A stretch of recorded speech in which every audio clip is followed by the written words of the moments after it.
All right, we're gonna get started, everyone. Wow, great turnout tonight. Did everyone enjoy the sweet potato bowls? It was good, yeah. Thank you. Thanks to Trish and also the fruit back there too from uh, blueberries and plums.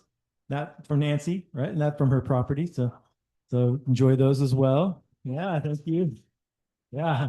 All right. Well, just a couple announcements before we get started. So there was a couple people, I've talked to some people. Is there anyone else that wants one of these shirts, but in a V-neck? Because I just found out I can order them in a V-neck style instead of the crew neck. So if anyone wants that, come to the back and we'll write your name down if you want one of those. I guess it's a little bit more expensive. Kenya didn't tell me how much more. I asked for how much more, but so it's slightly more. So maybe it's an extra couple bucks. I don't know for that style of shirt. So yeah, let me know tonight because I want to put in an order because there's been a couple other people that have been on there for 2 or 3 weeks waiting to. So I usually try to get a few shirts batch so that we can then order them, and then I'll always just bring them here. So I'll call each person on if you leave your phone number. You don't have to put your address if you don't want, just your name and phone number, which size, and if you want the V-neck or not. And then when they come in, I just call you and just say they'll be here at class. And like I have some back there from the last batch, still waiting for some people to show up to pick them up, pay and pick them up. So you just pay when you pick it up. So just wanted to mention that. And then, did you want to start, Jamie, and then Pam? I just wanted to let people know that the Daily Dozen Challenge starts in 3 days. So you have that many days to sign up, and you can see me after class for my email. Wow, look at all these people here. I'm here to talk about the visit that we had last week to the Welcome Home Farm Sanctuary. Can you put it up, Ed?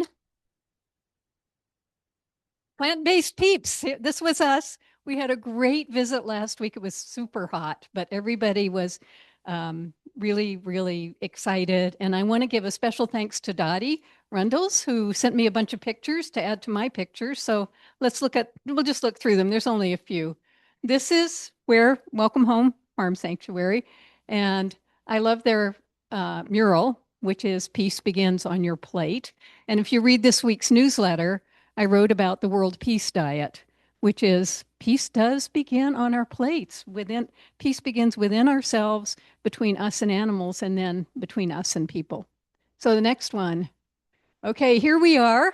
On the right there is Misty, and we're just gathering in our front circle. And Misty talks a little bit about the history of the sanctuary and things to be careful of, like don't put your fingers in a pig's mouth and things like that. And off on the left here, we have Lee. You here? I don't know. Greeting Romeo. And Romeo is the world's tallest steer, and he is a gentle giant, but don't let him step on your foot. Okay, next one. There we have again on the left, that's Romeo. And then in the middle, that's Charlie. And Charlie, I remember his name because he's Charlie Brown. And he's very sweet, but he forgets he has horns. And there's Lee again. Okay, the next one. Okay, here's Fred. Fred's kind of the sanctuary mascot. And Fred is a goat. And when goats are used commercially, they cut off their horns. And Fred had a botched job, and he got head infection, and the people were going to kill him. They were going to put him down. So Fred came to the sanctuary, and he broke a leg. And so Fred's been very difficult to manage, trying braces. I mean, they tried everything on Fred. And basically, they give him a lot of anti-inflammatories all the time, but lots of times he's on his knee. And he just is very friendly, and he's just out there in front. He doesn't mix with the other goats because the other goat, if you've ever seen goats, they like to fight, put their heads together, bang against each other. And if you have two goats with horns, that works fine. But if you have one without horns, it kind of hurts. So Fred stays out in the regular. Okay, next one. Here we have on the left is Pickles. And Pickles is the pig that we taught him how to sit. And Pickles, he's very smart. He's very social. Don't get in his way when he's going someplace. I've been knocked over by him, but he's very sweet. And so he's saying hi. There's Fred again, and there's Dottie with Romeo. I don't know how many more I have. Do we have any more, Ed? Oh yeah, this one I think. This is Johnny Rose. And Johnny Rose is a turkey that came. We have a volunteer who lived in, this is a funny story. She lived in San Francisco, got two turkeys, Johnny Rose and Mora, and she couldn't keep them in San Francisco. So she moved to Cottage Grove so she could keep the turkeys. Well, the neighbors complained about the turkeys. So she had to give the turkeys to the farm sanctuary. So we have Johnny Rose, who I consider to be my supervisor. He follows me around everywhere I go and often makes little not too approving turkey sounds because he's not sure that I'm doing things the right way. But he can be very sweet. And his wife, I call him his wife, Mora, can be a little bit possessive of him. But there's lots and lots of, the thing about the farm is that every animal has a personality and you learn their personalities. We have, I didn't get any pictures of the lambs. We have a couple of lambs that just follow you around, especially if you have peanuts. And so every animal has a personality. Just like, I mean, when you think about it, what's the difference between raising a dog and making that dog a pet and raising a goat? I mean, once you know them, once you know their personalities, they're people just like us. And they deserve the same kind of respect that our dogs and cats get. So it's a wonderful place to be. And if any of you didn't make this visit and would like to visit, just contact me. And you can come down. Jamie's coming with me tomorrow to shovel shit. So yeah, yeah, yeah. Wasn't he adorable?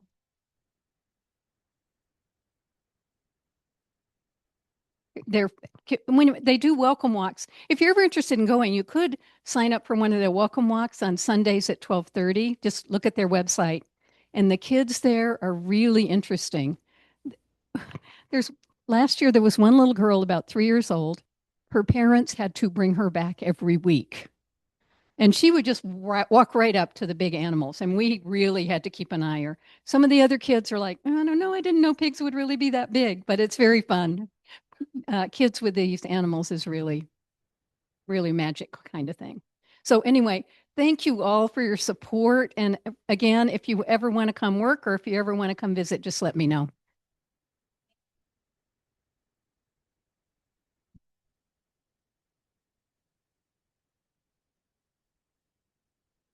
So thank you, Pam. I was fortunate enough, in spite of the tennis time that I had, to be able to go for about 35, 40 minutes and visit the farm with my wife, and it was a wonderful experience. Wow, looking at Romeo and his brother were just amazing experiences, and I'd encourage anybody to do a visit with Pam and support what they're doing there. So thanks again. Um, so, boy, I spend so much time trying to bust myths. And this topic tonight of diabetes has one of the biggest myths that I'm continually trying to deal with. How many here know somebody who has diabetes? Yeah, it's almost everybody. It's like heart disease in our country. This is a significant problem we have. And for many years, when we go to our registered dietitians, the advice that we get is not eat too much what? Carbohydrate, sugar. So there's three macronutrients that you get with your food. One is carbohydrate, which is actually sugar. One is protein, and one is fat. So if you stop eating carbohydrate, what do you eat? Protein and fat. And you will learn by the time we get done with tonight's class how if you have the idea that you have to avoid carbs and you wind up eating more fat, you're going to make your diabetes worse. And that's a confusion which is hard to bust. I do it every week when I'm at volunteer in medicine. Well, the registered dietitian told me not to be eating carbs. Cut down on my carbs. We'll talk about that as time goes on. So let's see if we can have the first talk. Some of these slides are from Scott, and I put both of our names on there because we've been doing this a long time together. We just did this actually at Farmers Market. We talked on diabetes this last Saturday. It was a great time. I want to start out with what I usually start out in an introduction, and that's how our foods have changed. Because this may give you a good idea for those of you who haven't seen that, how our foods have changed from 1900 to 2010. Those are sort of old statistics. However, look at the numbers. Sugar. The average American in 1900 was eating 5 pounds of sugar per person per year. In 2010, it was up to 77 pounds of sugar per person per year. Where's all that sugar coming from? The processed foods, the sugary pops. And now up to 100 pounds per year a year ago. 100 pounds of sugar per person per year.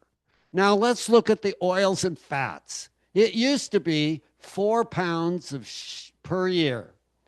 It's up to 74 pounds per person per year. And cheese has gone from 2 pounds to 30 pounds. Now, I sound like a broken record, but if you add up the numbers of the differences, you won't be surprised that 2/3 of our population is overweight. And there's a lot of fat involved in this.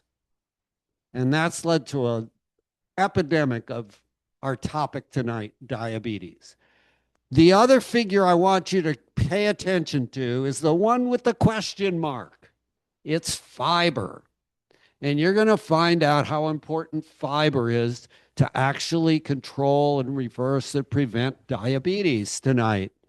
The average American today is eating about 14 to 15 grams of fiber in a day.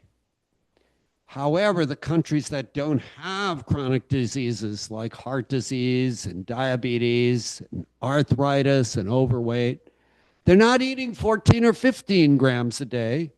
And they're not even eating what our country recommends, which is 25 to 35 grams of fiber a day. They're eating 60, 80, and 100 grams of fiber a day. Now, that sounds like a big number. How much do you think I'm eating? 60 to 70 grams of fiber every single day. And I'm still alive. I'll tell you how we get that much fiber pretty soon. But there is one food that has the biggest bang for your buck. Half a cup of what is 7 grams. Did I hear legumes, beans, and lentils, chickpeas, split peas, 7 grams. So how many servings do you think I have in a day? Half a cup. 3 servings of that a day. That's a cup and a half. Now, some of you say, beans, the musical fruit. The more I eat, the more I toot. So you're kind of reluctant to eat these beans and lentils, chickpeas and split peas. But I must tell you, when you gradually increase those in your diet, you won't have near the amount of gas. And ultimately, when you build up your microbiome, the bacteria in your low down in your intestinal tract, they will chew those beans and lentils up and you'll have much less gas. Initially, when you're transitioning, you have meat, dairy, and egg bacteria that are fighting a battle with the plant bacteria that you're introducing. It's sort of like they're shooting at each other and the muskets are going off and the gas is being exploded. And once one group takes over, like the plant-based group, wins the battle, the gas clears in the vast majority of people. And for the very few people who continue to have the gas problem, it doesn't have the same odor, doesn't have the same sulfur amino acids when you're eating plants compared to animals. So no one's going to smell you in the room if you have a little gas. It's normal. All right, let's go to the next slide. I think our last talk, someone in the audience at Farmers Market, what's diabetes? And there may be some of you in here who just don't know what diabetes is. You've heard about it. You know a lot of people. So let's talk about it. There are different types. Type 1 diabetes is the one that's associated with younger age. Your body doesn't produce its own insulin. It doesn't produce its own insulin because somewhere along the line, the body started attacking itself, killing the beta cells which produce insulin. Kind of interesting. There is an association with cow's milk. For those kids, there's kind of like an increased incidence of type 1 diabetes. And yet it's not a perfect, I would say, correlation, whatever, but it is something for us to think about. Something set this off. Could be a viral illness, could be a number of things, but those are only about 15% of the cases. The vast majority of people with diabetes do have insulin. They haven't had cells killed off. They're producing insulin, but the insulin is not working normally. So how does insulin normally work? You eat a meal, and when you eat food, if it's an animal cell or an animal product, it has cell membrane. That cell membrane is very flimsy, easily busted high up in your intestinal tract. So the hydrochloric acid and the pancreatic juices, they bust that membrane, and the sugar, the carbohydrate, the protein, and fat get absorbed in high up in your intestinal tract, come through past the cell, and your brain gets a message: we need insulin, because insulin is needed to unlock, like a key in a lock, unlock the cell to allow the carbohydrate to get inside the cell and get burned up, metabolized. Some of you may have heard of mitochondria. Those are little organelles inside the cell that act like furnaces. They burn up the carbohydrate and produce ATP, which is an energy source that we use. We need carbohydrates. It's one of the brain's, it's the brain's main source of energy. Okay, if you're eating plants, the same thing happens, a little slower. Plants have cell walls, which have fiber in them. And that fiber does not get broken up or busted by the hydrochloric acid, nor the pancreatic juices. It has to come all the way down to the lower part of your intestine, where you have these trillions of bacteria which ferment the cell wall and release the protein, carbohydrate, and fat.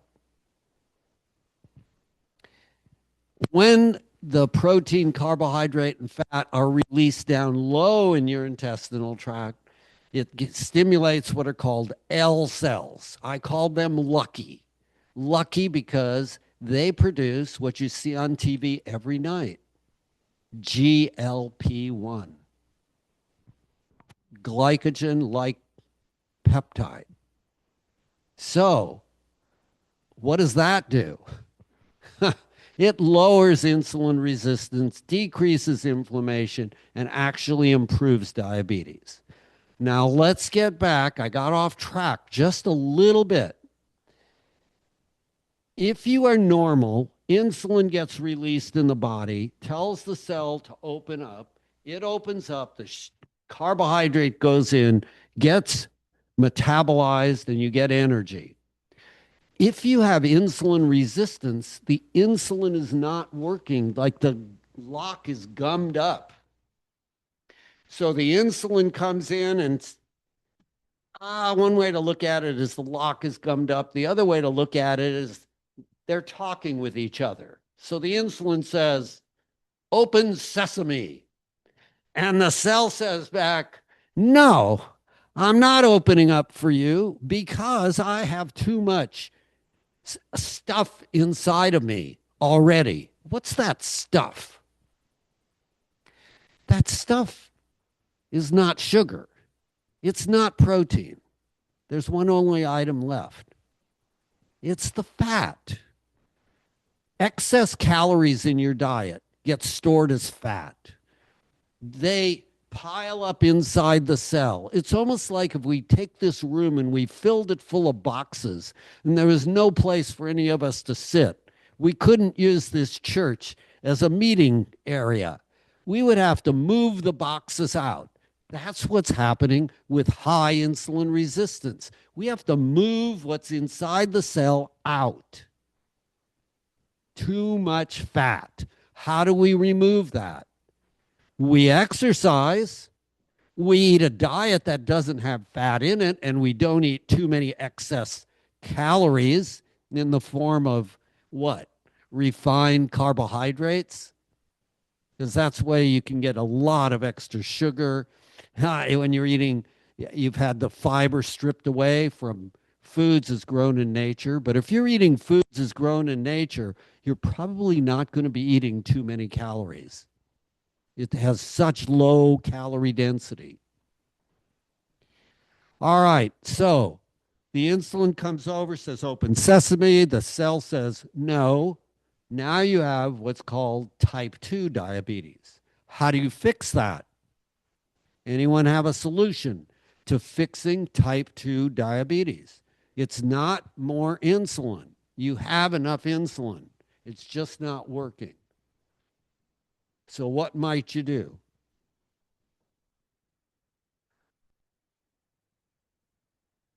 Moving is one way.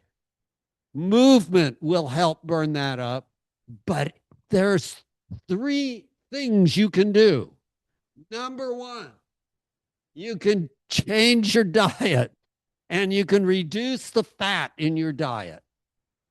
Number 2, you can change your diet and you can remove the amount of fat in your diet. And number 3, you can change your diet and remove the amount of fat. I don't know how many times I have to repeat this, but we're working against cultural tradition, which has been telling you it's the carbs and the sugar in your life that's causing the diabetes. And I'm here to try to change that in one night. You've had a lifetime of this misinformation that I have to change. I have the opportunity in one night to change your thoughts. You gotta reduce the fats. Now, where do you get the fats? Mainly from where? Animal products. But you can also get it from plants. What plants can you get a bunch of fat from? Nuts and seeds. What other fats can you get? Avocado, olives. How about olive oil?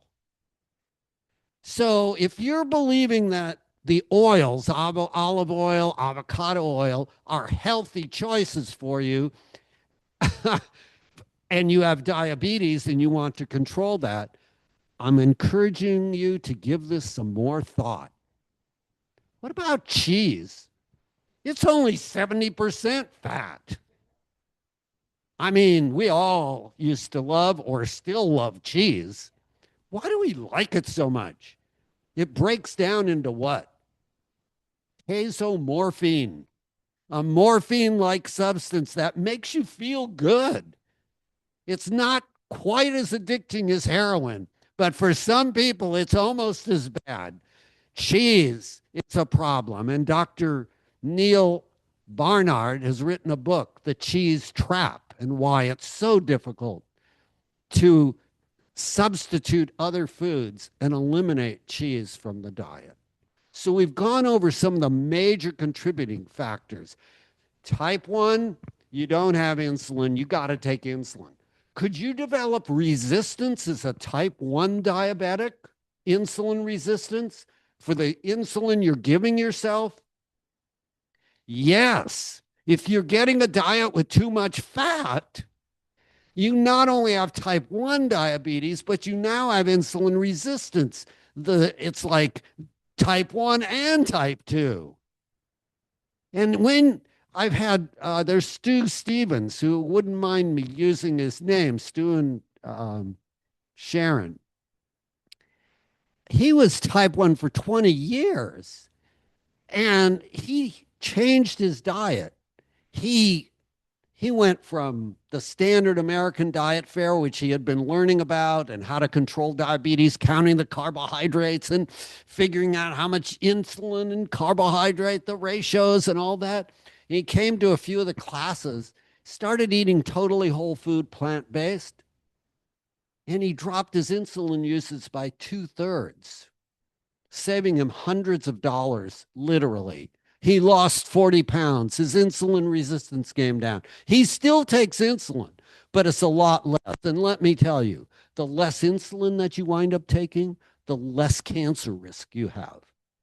It's a significant issue that many of us have not understood for a long time. Now, what happens if you have type 2 diabetes for a long time? If you have type 2 for a long time, it's possible you could burn out your pancreatic cells that produce insulin. And then you now need to take insulin, and that's called type 1.5 diabetes. Do we need to say any more about diabetes, or do you think we have this understanding of what it's about? Any questions?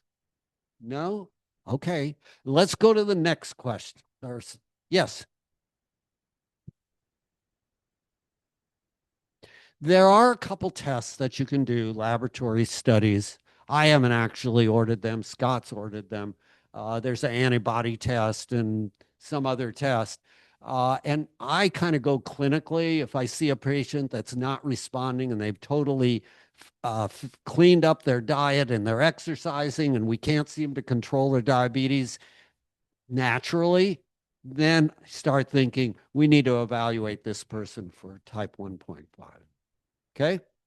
Most people will improve though. Yes.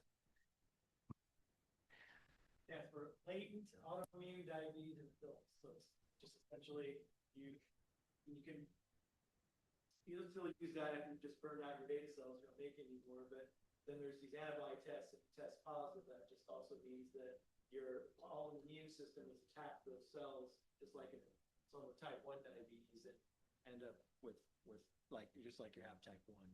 So so it takes some blood tests to figure out the difference between that. So the vast majority are type 2.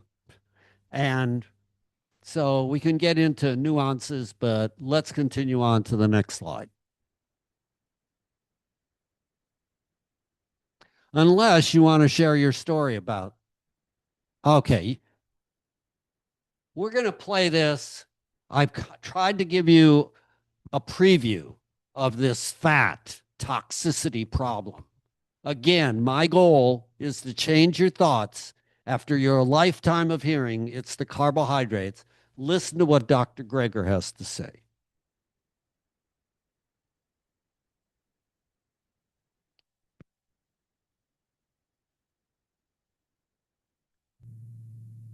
It's kind of slow, so I can jump up and down a little bit and get a few extra steps in for the day.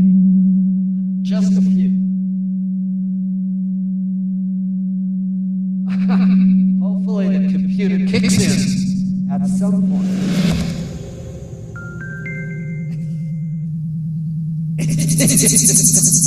Both prediabetes and type 2 diabetes is caused by insulin resistance, which is now accepted to be closely associated with the accumulation of fat within our muscle cells. This fat toxicity inside our muscles is a major factor in the cause of insulin resistance and type 2 diabetes, as it interferes with the action of insulin. I've explored how fat makes our muscles insulin resistant, how that fat can come from the fat we eat or the fat we wear, and how all fats are not the same.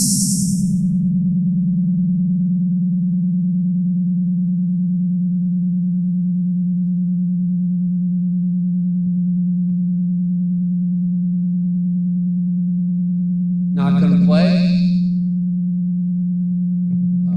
Maybe the second. It's the type of fat found predominantly. Maybe the sound port got unplugged again.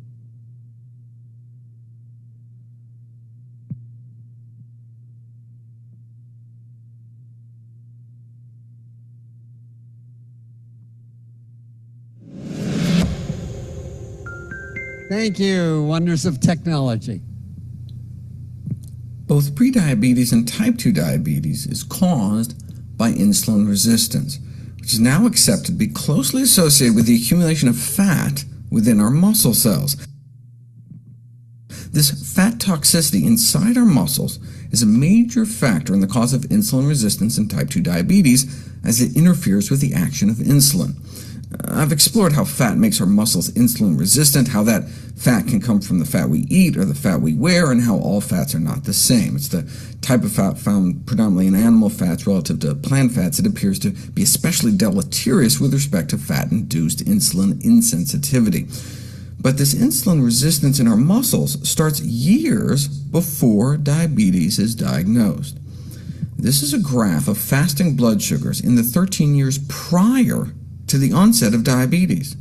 Insulin resistance starts over a decade before diabetes is actually diagnosed, as blood sugar levels slowly start creeping up. And then, all of a sudden, the pancreas conks out and blood sugars skyrocket. What could underlie this relatively rapid failure of insulin secretion?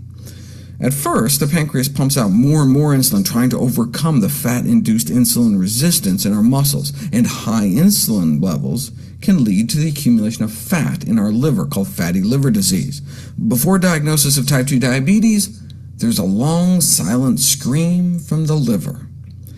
As fat builds up in our liver, it becomes resistant to insulin too. Normally, the liver is constantly producing blood sugar to keep our brain alive between meals.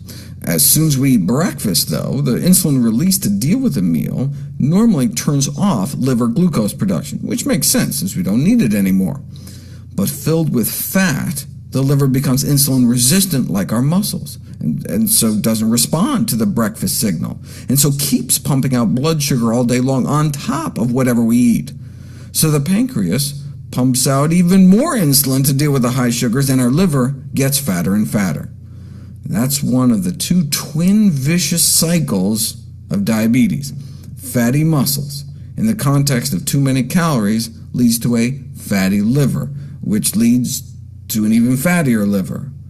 This is all still before we have diabetes, but then the next vicious cycle starts. Now, fatty liver can be deadly, so the liver starts trying to offload the fat by dumping it back into the bloodstream in the form of something called VLDL, and that starts building up in the cells of the pancreas that produce insulin in the first place. So now we know how diabetes develops. Fatty muscles leads to a fatty liver, which leads to a fatty pancreas. It is now clear that type 2 diabetes is a condition of excess fat inside our organs. The only thing that was keeping us from diabetes, from unchecked skyrocketing blood sugars, is that pancreas, was working overtime, pumping out extra insulin to overcome insulin resistance. But as the so-called islet or beta cells in the pancreas are killed off by the fat buildup, insulin production starts to fail. And we're left with the worst of both worlds, insulin resistance combined with a failing pancreas. Unable to then overcome the resistance, blood sugar levels go up, and we have type 2 diabetes. This has implications for cancer as well. Obesity leads to insulin resistance, and our blood sugars start to go up. So our pancreas starts pumping out more insulin to try to force more sugar into our muscles, and eventually the fat spills over into the pancreas as well, killing off the insulin-producing cells, and we've got diabetes. In which case we may have to start injecting insulin at high levels to overcome the insulin resistance, and these high insulin levels promote cancer. That's one of the reasons we think obese women get more breast cancer. It all traces back to fat getting into our muscle cells, starting insulin resistance, fat from our stomach or fat going into our stomach. So now it should make sense where the American Diabetes Association also recommends reduced intake of dietary fat as a strategy for reducing the risk of developing diabetes.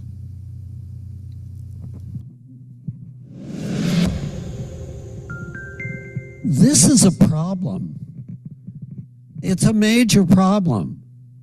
What's the problem here? We all like fat. It makes our food taste good. Yeah? And so, you know, some of you may be thinking, wait a second, I like my cheese, and, you know, what's the sense in living if you can't enjoy what you're eating? And I had that thought process about 14 and a half years ago. I thought I didn't really want to do this. I liked the foods that I was eating, particularly the fatty foods, pizza, chicken, ice cream. Those were, and they're not my food now. It's beans, it's lentils, it's oatmeal, it's fruit, it's vegetables, whole grain. I love the food right now, and I'm not craving those fats any longer. But my brain was telling me 14 and a half years ago, you don't want to do this.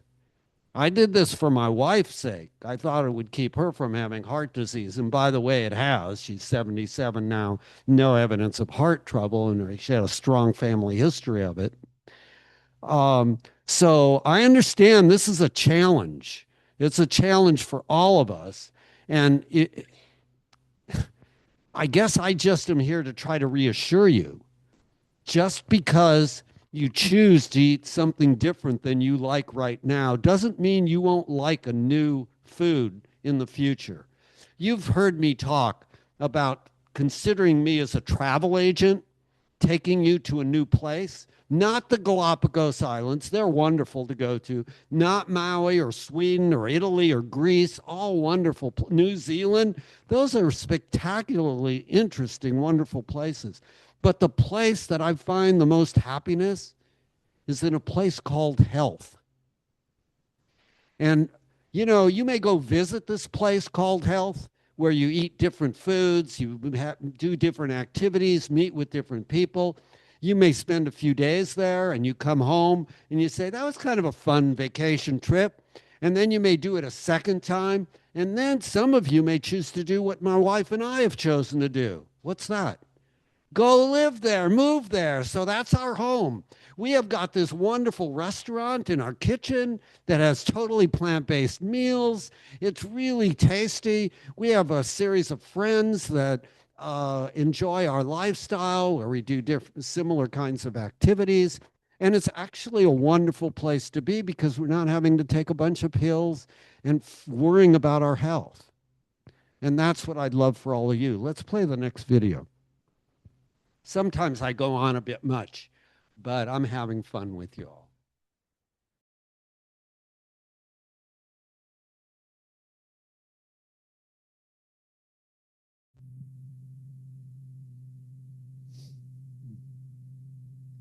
Oh, we want to learn how not to die from diabetes. Good video. Type 2 diabetes can be prevented, arrested, and even reversed with a plant-based diet, something we've known since back in the 1930s. Within 5 years, about a quarter of the diabetics were able to get off insulin altogether. But plant-based diets are relatively low-calorie diets. And maybe their diabetes just got better because they lost so much weight. To tease that out, what you need to do is a study where you switch people to a healthy diet, but force them to eat so much food that they don't lose any weight. Then we can see if plant-based diets have specific benefits beyond just all the easy weight loss. Well, we'd have to wait 44 years, but here it is. Subjects were weighed every day. If they started losing weight, they were made to eat more food. In fact, so much more food that some of the participants had problems eating it all. They were like, oh, not another salad. But they eventually adapted, so no significant weight change despite restricting meat, eggs, dairy, and junk. So with zero weight loss, did a plant-based diet still help? Overall, insulin requirements were cut about 60%, and half the diabetics were able to get off their insulin altogether, despite no change in weight. How many years did that take? No, 16 days. 16 days later. So we're talking diabetics who've had diabetes as long as 20 years, injecting 20 units of insulin a day, and then as few as 13 days later, they're off all their insulin altogether, thanks to less than 2 weeks on a plant-based diet, even with zero weight loss. Diabetes for 20 years and then off all insulin in less than 2 weeks. Diabetes for 20 years because no one had told her about a plant-based diet. Here's patient number 15, 32 units of insulin on the control diet, and then 18 days later on none. Lower blood sugars on 32 units less insulin. That's the power of plants. And that was without any weight loss. His body just started working that much better. And as a bonus, their cholesterol dropped like a rock to under 150 in 16 days. Just like moderate changes in diet usually only result in moderate reductions in cholesterol, how moderate do you want your diabetes? Everything in moderation may be a truer statement than some people realize. And moderate changes in diet can leave diabetics with moderate blindness, moderate kidney failure, moderate amputation, maybe just a few toes or something. Moderation in all things is not necessarily a good thing. Remember that study that purported to show that diets high in meat, eggs, and dairy could be harmful to health as smoking, suggesting that people who eat lots of animal protein are 4 times as likely to die from cancer or diabetes. But if you look at the actual study, you'll see that's simply not true. Those eating a lot of animal protein didn't have just 4 times the risk of dying from diabetes. They had 73 times the risk of dying from diabetes. Now, those that chose moderation, only eating a moderate of animal protein, they just had 23 times the risk of death from diabetes. Okay, next slide. So the statistics are alarming, but the one I want to point you to is 136, the one in the middle, 136 million Americans with diabetes and prediabetes, which is a third of our population. That's next slide. We talked about insulin resistance. I don't think we have to review this again. Next. But we need to look at what happens. What are some of the consequences besides just not controlling blood sugars? If you have diabetes and it's not well controlled, you have insulin resistance, actually. It can lead to heart disease, cancers, chronic kidney disease, dementia, fatty liver, high cholesterol, high blood pressure, obesity, overweight, neuropathy, retinopathy, eye changes, and erectile dysfunction. None of us want any of those things, right? Yes.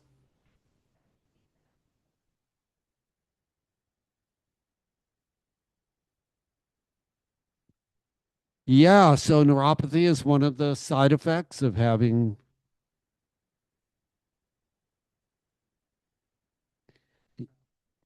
that's correct. Okay, so neuropathy is a consequence or a side effect of having diabetes. and it's related to the insulin resistance. Okay, let's go to the next. So there is a group of people who have been promoting the keto diet or the paleo diet or the carnivore diet is the latest version.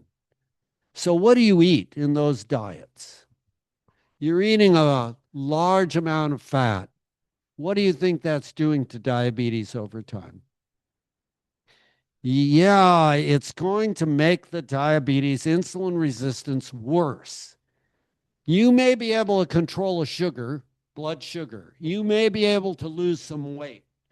Short-term benefits you can get from just about any diet, but it's the long-term benefits that you need to take into consideration when you're making choices that are higher fat diets.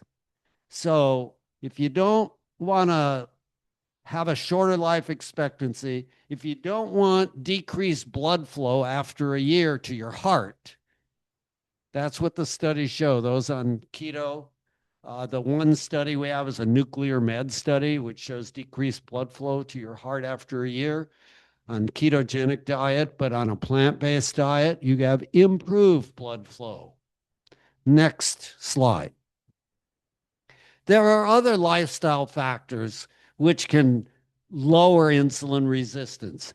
Exercise will eliminate some of the fat. Sleep, getting adequate sleep is important. If you keep busting your circadian rhythm or have problems with insomnia or sleep apnea, this can lead to insulin resistance and stress. If you don't have a mindset that is able to deal well with stress, that's all part of one of the pillars or the various pillars of lifestyle medicine. We have a lot to cover, so we're going to keep going on from here, and we can come back to these if you like. Now, you're all aware of GLP-1. I hope you're all aware. If you're not, I'm going to review it. 1 out of 8 of us in this country, the statistics show, have taken or are taking these medicines. They're spendy, but they have side effects. Anybody know the side effects of injecting these weight loss diabetic medicines? Nausea, vomiting, slowing of your stomach. I'm not sure about the kidney problems, but what's that? Yes, lean body mass loss. When you lose weight by taking these drugs, the studies show you lose about 40% of your lean body mass. Lean body mass is composed of muscle and bone and skin. It's not just the fat on your body. It's the other things you don't want to lose. If you lose weight with your diet and with exercise, you'll still lose body mass, but only about 25%, not 40%. And the studies also show when you stop these drugs that you see on TV every night, your weight will come right back up to where it was. So that means you are committed to taking these drugs for the rest of your life. I don't know if any of you really would want to do that, but there are people who are choosing this route. That's the American way. There's a pill for every ill. Yes.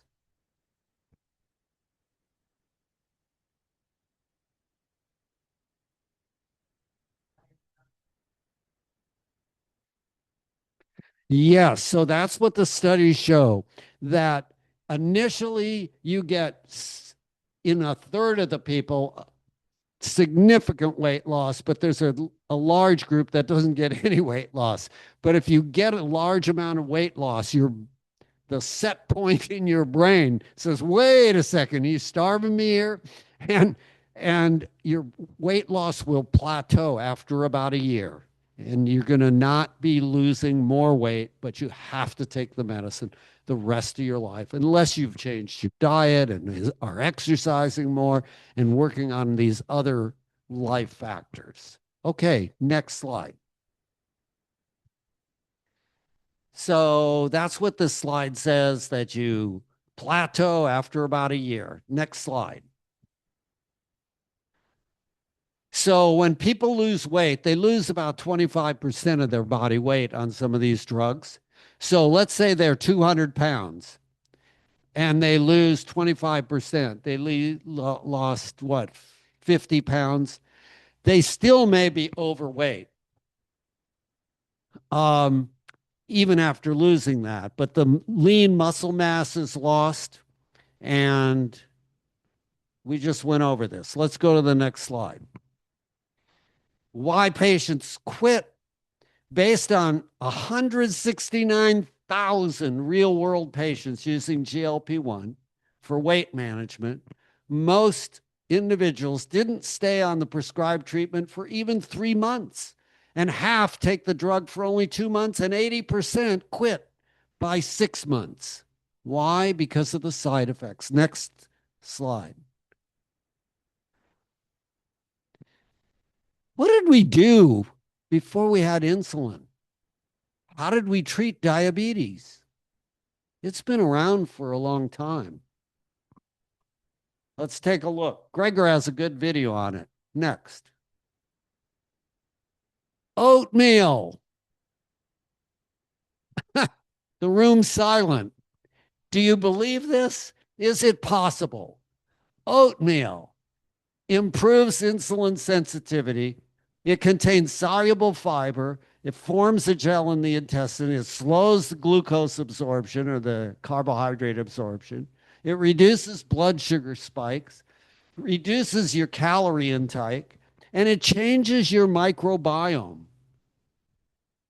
So you get these short chain fatty acids, more of them produced, which improve insulin sensitivity. Next slide. What is the oatmeal diet? And, you could potentially choose to do something like this. Now, I want to warn you that if you're taking diabetic drugs, you can become hypoglycemic by choosing to do this. So I'm not telling you all to do this. I'm telling you to talk it over with your doctor, or think about it, listen to what Gregor has to say. Make sure you have a good understanding of what you're doing here. But in just 2 to 3 days on an oatmeal diet, you can prove to yourself that it makes a huge difference by cutting out the fat in your diet. The diet consists of eating rolled oats, 2.5 to 3 3/4 cups of dry oats. Now, you can eat those dry oats divided up into 3 or 4 meals for the day. Or you could do steel cut oats, 1.25 cup to 1 7/8 of a cup of steel cut oats. You get around 1,000 calories for the day. It'll keep you alive for the 2 or 3 days. You get a lot of fiber, 27 to 40 grams of fiber, which is a lot more than many people are getting.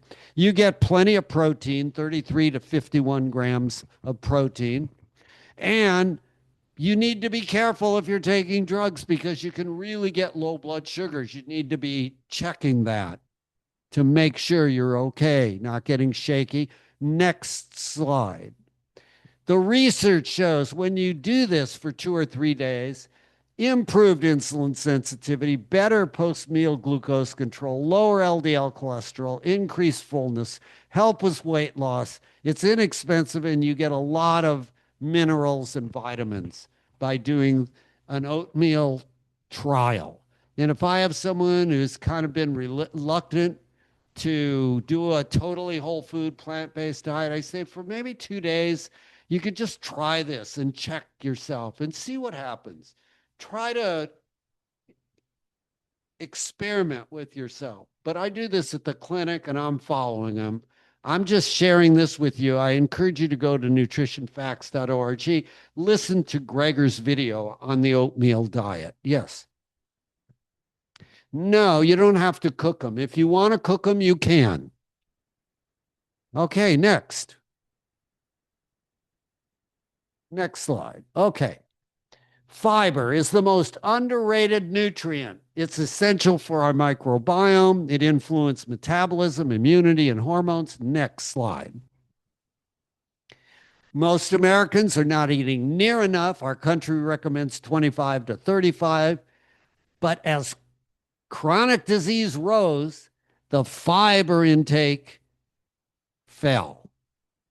Pretty much not only in our country, but in the world. Yes.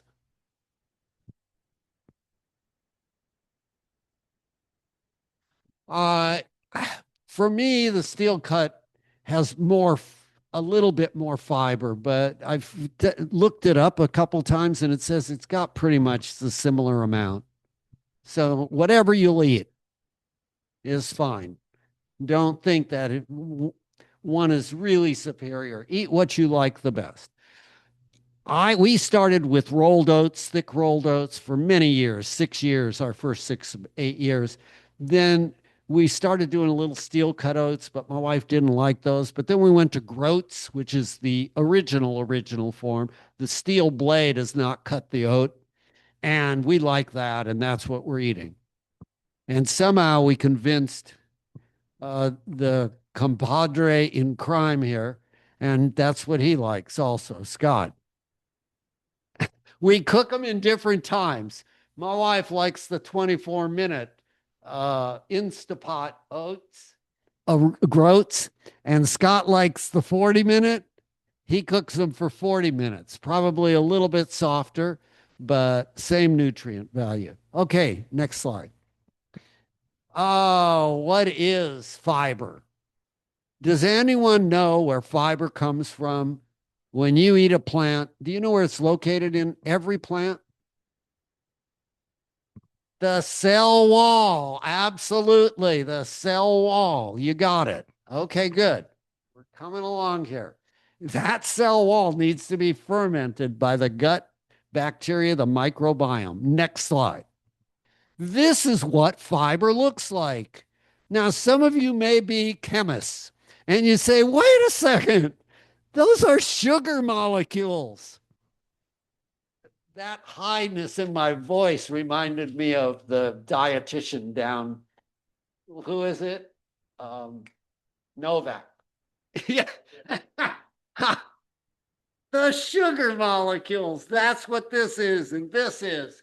They're hooked together, but they're hooked together so tightly, they don't get digested easily. That's what fiber is. It's very interesting, the science.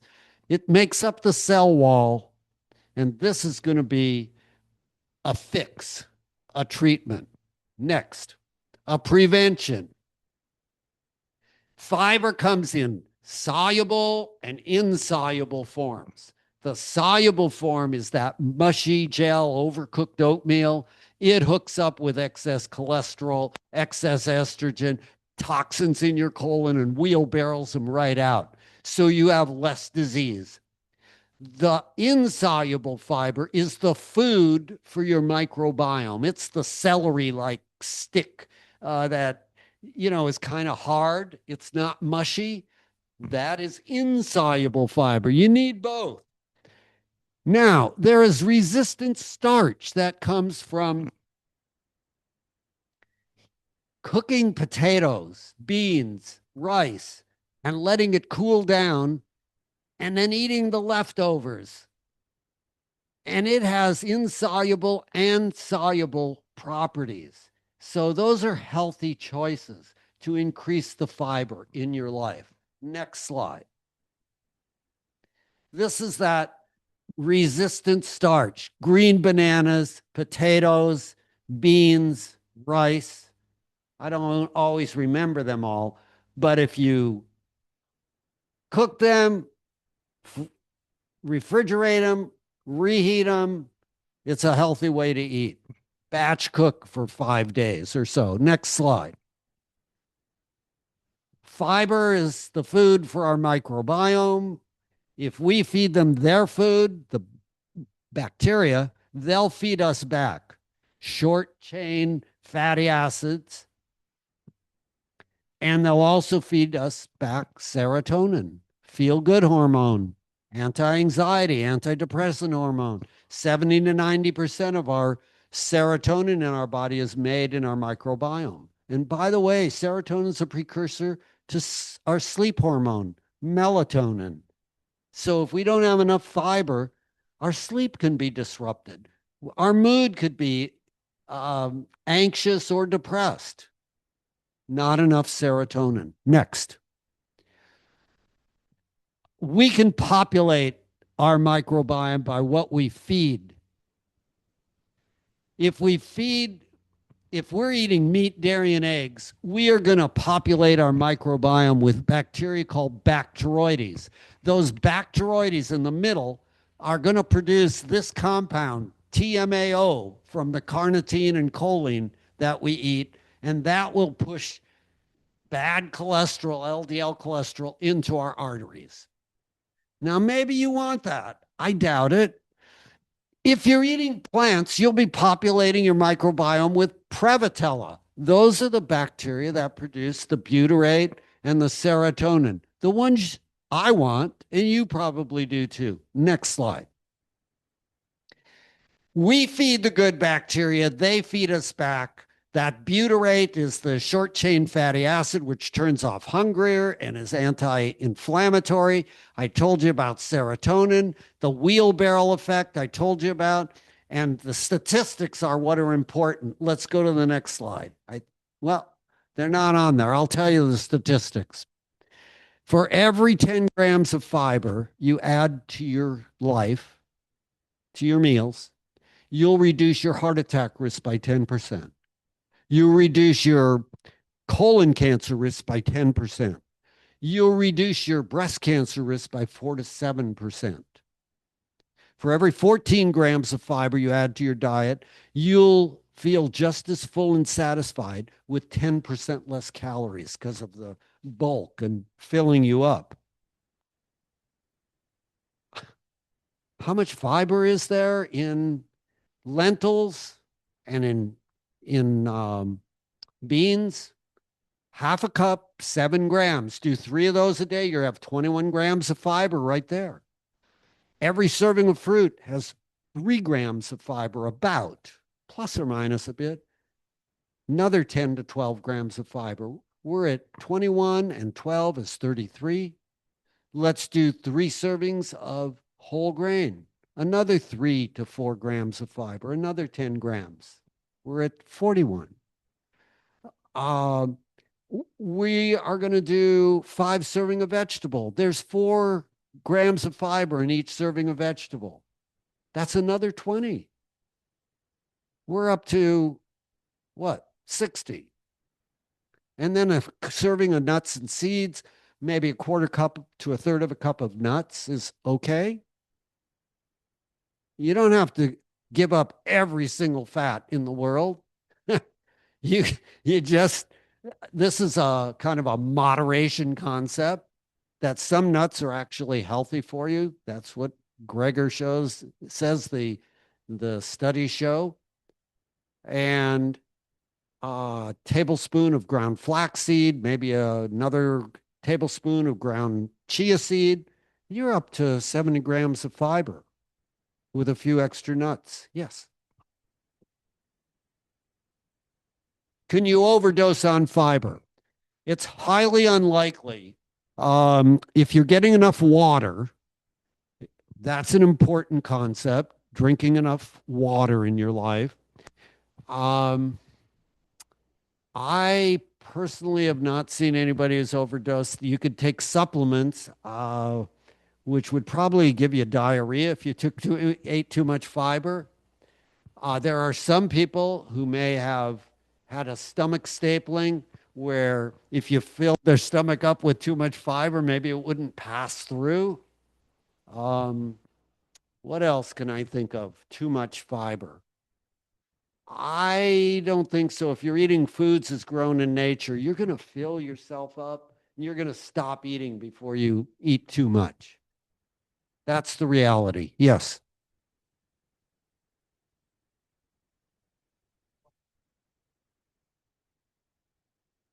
Well, nuts have a high fat fat content and a high calorie density. So 150 calories approximately in a quarter cup of nuts. If you're eating a 1,500 calorie diet, that's 10% of your calories. And that's pretty much 10 to 15% was what's used to reverse heart disease.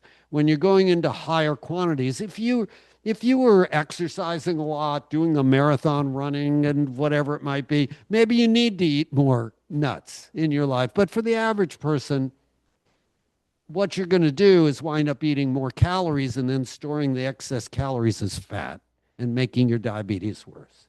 But a quarter cup is probably just fine. What's that?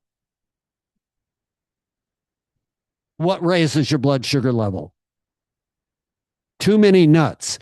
Yeah, so the mechanism behind raising it would be too many calories leading to excess fat being deposited in your cells, leading to raising your blood sugar over time. Okay, next. We talked about making your own GLP-1. Next slide. Keep going, next slide.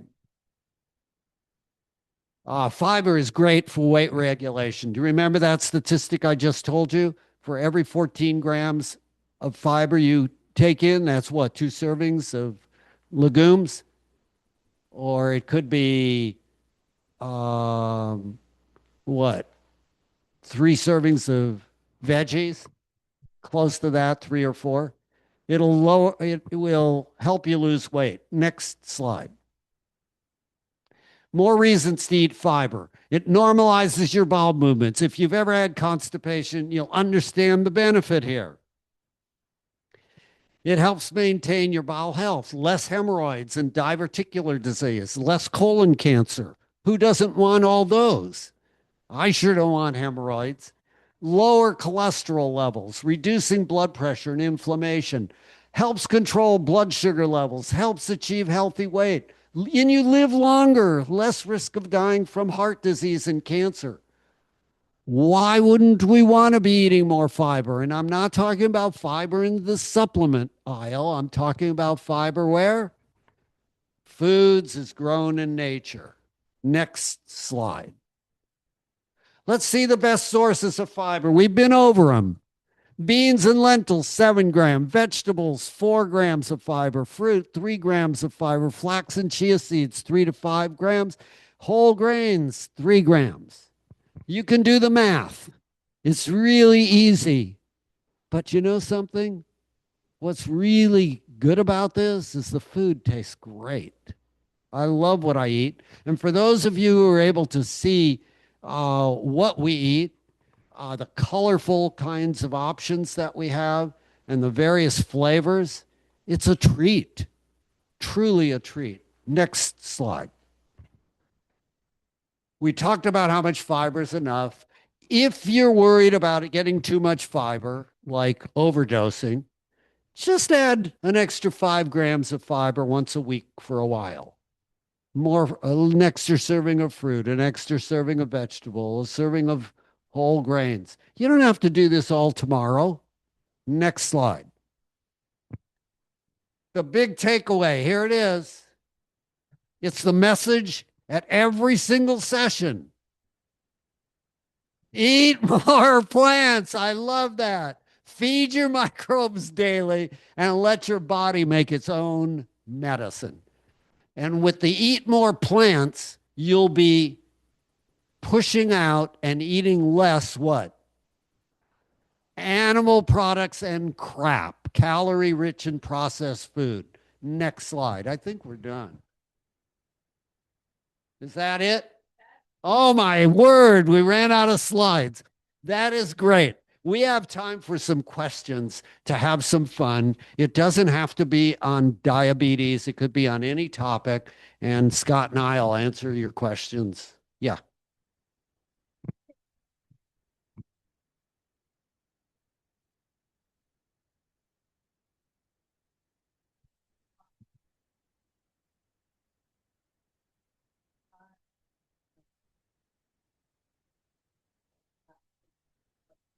if you've taken the fat out of the cells, they're going to do their job, and it's hard to overeat fruit. We're actually fruitarians, is what our bodies are. I don't know what Gregor said about that. So your body mass versus calories, the kind of foods. Fruit is our food. And so, but the problem is if you have insulin resistance, because you have a fair amount of fat, eating those foods is going to spike your sugar. Well, if you have diabetes, you have insulin resistance. Right? Yes. So that was my question. So if you have no insulin resistance, With diabetes, diabetes. yeah, if you don't have insulin resistance, you're probably going to eat what you like. If you do have it, you can just send. If you do have insulin resistance, you need to exercise more, you need to cut out more of the fats in your diet, get rid of the fat inside yourself. But You just can't gorge on if you fruit. eat, Huh? then you can eat more of the fruit. Yes, you can eat more of the fruit. Yeah, so initially you'll notice, like you were saying, you'll notice your sugar spikes a little bit more. If you're still transitioning, still eating a lot of the red light foods, the meat, the cheese, the eggs, the dairy, the processed junk. If you're still eating that and you're eating fruit, you'll notice the sugar spikes when you have to eat the fruit.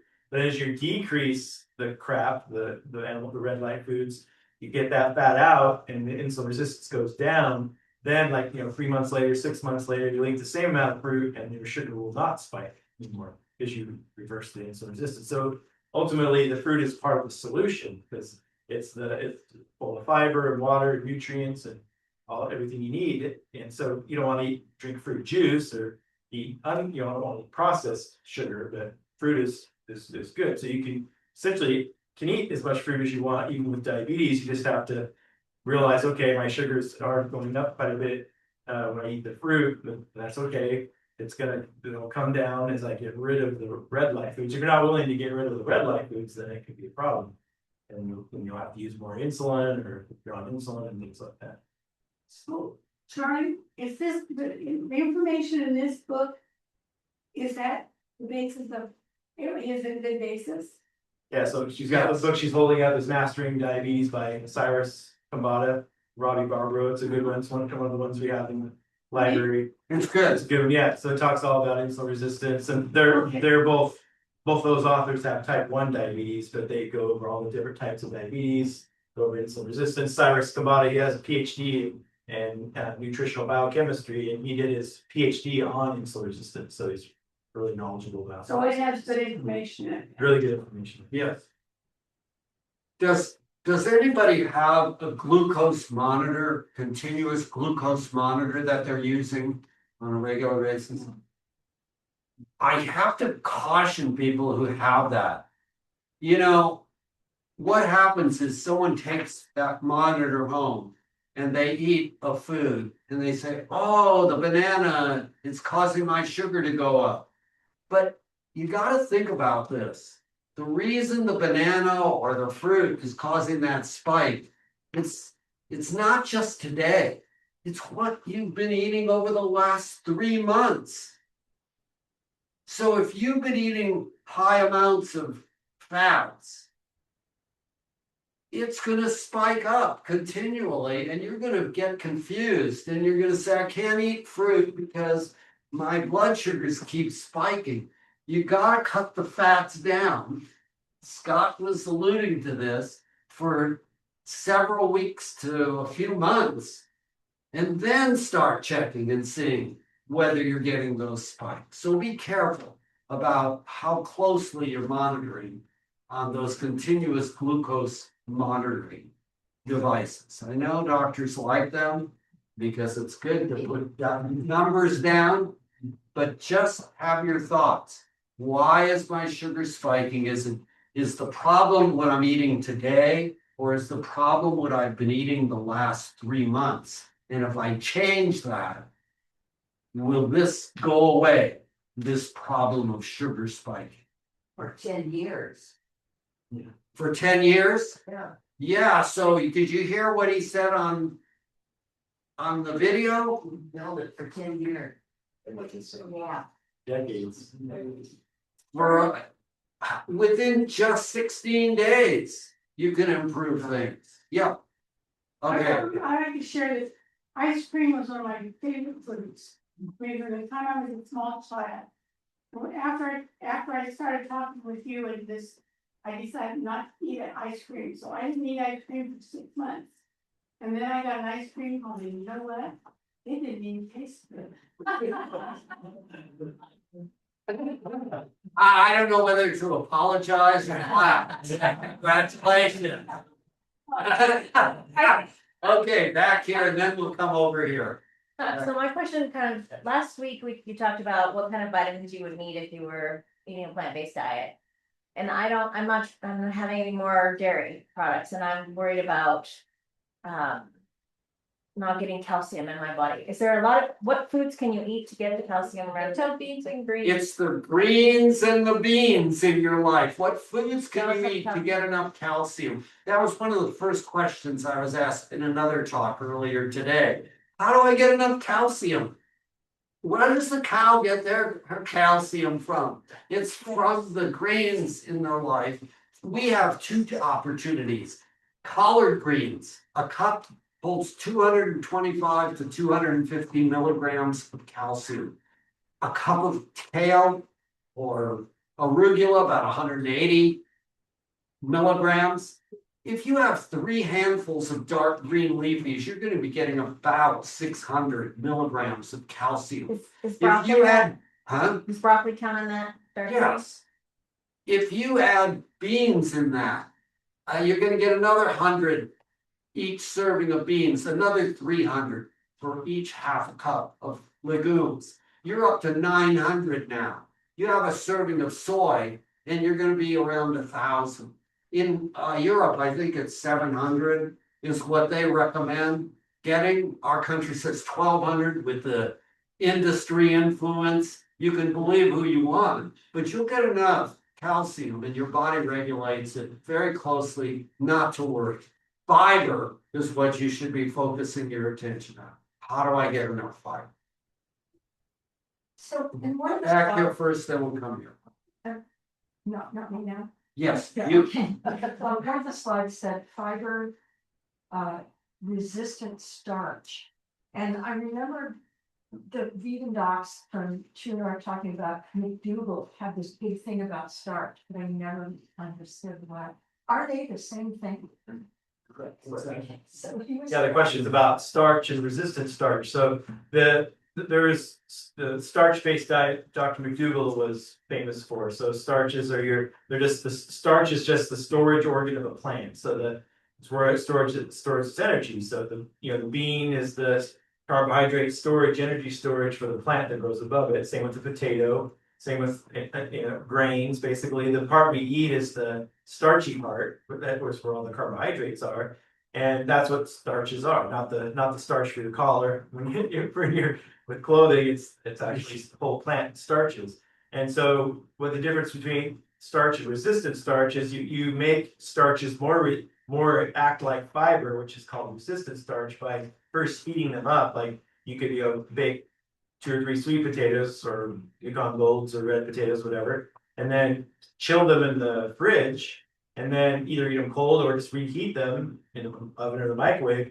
Now that it crystallizes. So once you've heated the potato, any of the starches, and then cooled them off, they crystallize. So those carbohydrates crystallize, and it becomes more fiber-like. And so it's even healthier to eat a potato that's been cooked and cooled and then reheated than to eat just a hot potato you just cooked raw and ate right away. And so that's what resistant starch is. It has even lower glycemic index, slower absorption of the sugar if you eat it in that fashion. Is that what answer your question? Yeah, I'm gonna start eating Yeah. dogs potatoes. Yeah, so it's even better with the I prepare the food, put it in the refrigerator, but I don't care to heat it up afterwards. I like to have it cold. That's fine too. Fine. Yeah, once it's been cooled, you form that resistant starch. It's just some people don't like, they want to eat it warm in the fridge. This might be slightly off topic, but if I eat as a vegan, a vegan diet, I keep being told that I need to eat collagen. How do I, is there a way to make collagen as a vegan? Your body, the questions about collagen. So eating collagen doesn't create collagen. So it's just a protein, a peptide type of a protein. Yeah. And your body it breaks down all proteins into its component amino acid parts and reassembles it and where it's needed in the body. Gregor has a couple of videos on, there are some studies. We used to kind of think collagen supplements were totally garbage, but then there was some more newer data that came out that showed it might have some benefit. And he has some videos on it on the nutritionfacts.org, but because you think about collagen, like I had my meniscus removed and I don't have any much collagen left in my knee and that kind of thing. You can't just like eat collagen and put the collagen in your knee. It doesn't work that way. But there are some newer studies about some collagen supplements maybe have some benefit, but your body will, whether you eat animal collagen or you just eat plants, it's still just protein and it has all the amino acids. It gets broken down into its parts, gets reassembled. So you can't just eat, animal collagen and expect it to go into your knees or wherever you want it. So it's not that simple. Yes, back there. I'm probably, unlike many folks in this room, but you know, I'm trying to put weight on. So my wife does a great job. I mean, every morning I love getting to the refrigerator early so I can see what she's made for me overnight. Mostly oatmeal. And I'm loving it. And the reason I raised my hand is this would be for the naysayers in the house. I ate this morning for the first time ever in my life some avocado in my breakfast, and it was fabulous. It was fabulous. The comment being, yes, for people online that can't hear, it's just some people need to get a little bit more calories. They're trying to put on some weight, and so then eating a little bit higher calorie density foods with a little bit more fat content sometimes can be helpful. But the only problem is if you have diabetes and you have insulin resistance, and you want to be careful with avocados, for example. Even though it's a healthy fat, but for people that are trying to put on more weight, actually trying to get more calories, it can be helpful. And on the traffic light handout that's out there, it has the green light, yellow light, red light food. So the example would be eating a little bit more yellow light foods. Most of us that are trying to lose weight have to be careful not to eat too many yellow light foods in moderation. For someone that's high performance athlete, burning tons of calories, trying to put on weight, they can go a little heavier on the yellow light foods, which is like your nuts and seeds, avocados, pasta, whole grain bread, nut butters like peanut butter, almond butter, that kind of stuff. So in that next week's class, I'm talking all about weight management, calorie density. So that's the whole topic next week is all about calorie density. So you'll learn a lot about that. The other question, about out of time, but one more question. Well, yeah, I just got a short story with it. So I called my daughter because she and her husband are baseball fans down in Silicon Valley, and they just like to do the ritual of having a hot dog. We've been with them when they do it. I'm appalled by it because I haven't had one in 30 years. But I called her after this last. She said, "Why don't you eat hot dogs? Worst foods in America, right?" We were talking about that last week. And so I called her and she said to me, "You, with all the supplements you take, you're going to talk to me about health." And I had to go, "No, I'm not taking any anymore. We just got schooled." Okay. But then she said, and here's the question. She said, "And don't even get me started about peptides." And I thought, what is that about? Because she lives in the Bay Area where half the population is taking tirzepatide. Yeah. And I asked her about it and she said they're kind of stealth taking a small amount of it. Nobody really needs it. Anyway, come on, I can imagine. But so she's around that population and she said, "Oh, they're taking all kinds of peptides for that population." What are they for? What is that? Well, yeah, well, glucagon, like peptide, GLP-1, that's a type of peptide. So there are supplements out there. People are starting to take these peptide supplements, and I was kind of reviewing recently, and there's some animal studies on peptides, but they're not FDA regulated. So any supplement's not going to be FDA regulated. So you're taking a risk by taking any supplement. Because it might not actually have in it, like up to half the supplements don't even have the ingredients in them that they say they do. and a lot of them are contaminated with other drugs and things. So you don't want to depend on your health with supplements. You want to get your nutrients from food. Now like we talked about last week, there are a few exceptions with the B12 and vitamin D, and like we know if we're actually getting the right thing is if our labs go up. Like take vitamin D and your blood level goes up. Okay, it's like it has vitamin D in it, right? And so that's the biggest message with that. And so the peptide supplements aren't FDA regulated either. And there's only some animal data. There's no human data. And so there's people that say, oh, I take these peptides and it suppresses my appetite and I lose weight. So it's just anecdotal. There's not actually something to have good science at this point. And so it's just anecdotal. And because the thought being is, so if I take some of these offshoot peptide supplements, maybe they'll have GLP-1 like effects, suppress my appetite, since GLP-1s are peptides, right? So that's kind of where things are right now with that. So Humans are funny. what's that? Humans are funny. Humans are funny. People want a pill. They don't want to do the hard work. They don't want to come and change their diet lifestyle. They say, oh, let's take this pill. But that's not the solution, unfortunately. So yeah. When I was in high school, I was lucky, the biology teacher had a centrifuge and he pushed up this hot dog and put it in a test tube and centrifuged it, and it turned out to be like the very, very bottom had a little bit of solid matter and all the rest was fat. And that made me never even know. You can eat carrot dogs. Usually in the summer, there's a recipe for carrot dogs where I can't remember all the ingredients in the marinade, but you peel carrots basically and you soak it in this marinade, and it tastes a lot like a hot dog. Of course, I get a whole wheat bun and then some sauerkraut, some mustard, and so I'll usually do that in the summer. Usually just to kind of miss that kind of hot dog taste. Because you can also get the vegan hot dogs, but they're just lots of salt, lots of oil. So you could do a healthier version by just making your own carrot dogs, but there are recipes out there. Yeah, I hope you guys join next week. We'll talk all about calorie deficit. What's that? It's a lot. And I have a dark tan, and I noticed a few years ago, like there's some white powder down the bottom. That's how gross. Dark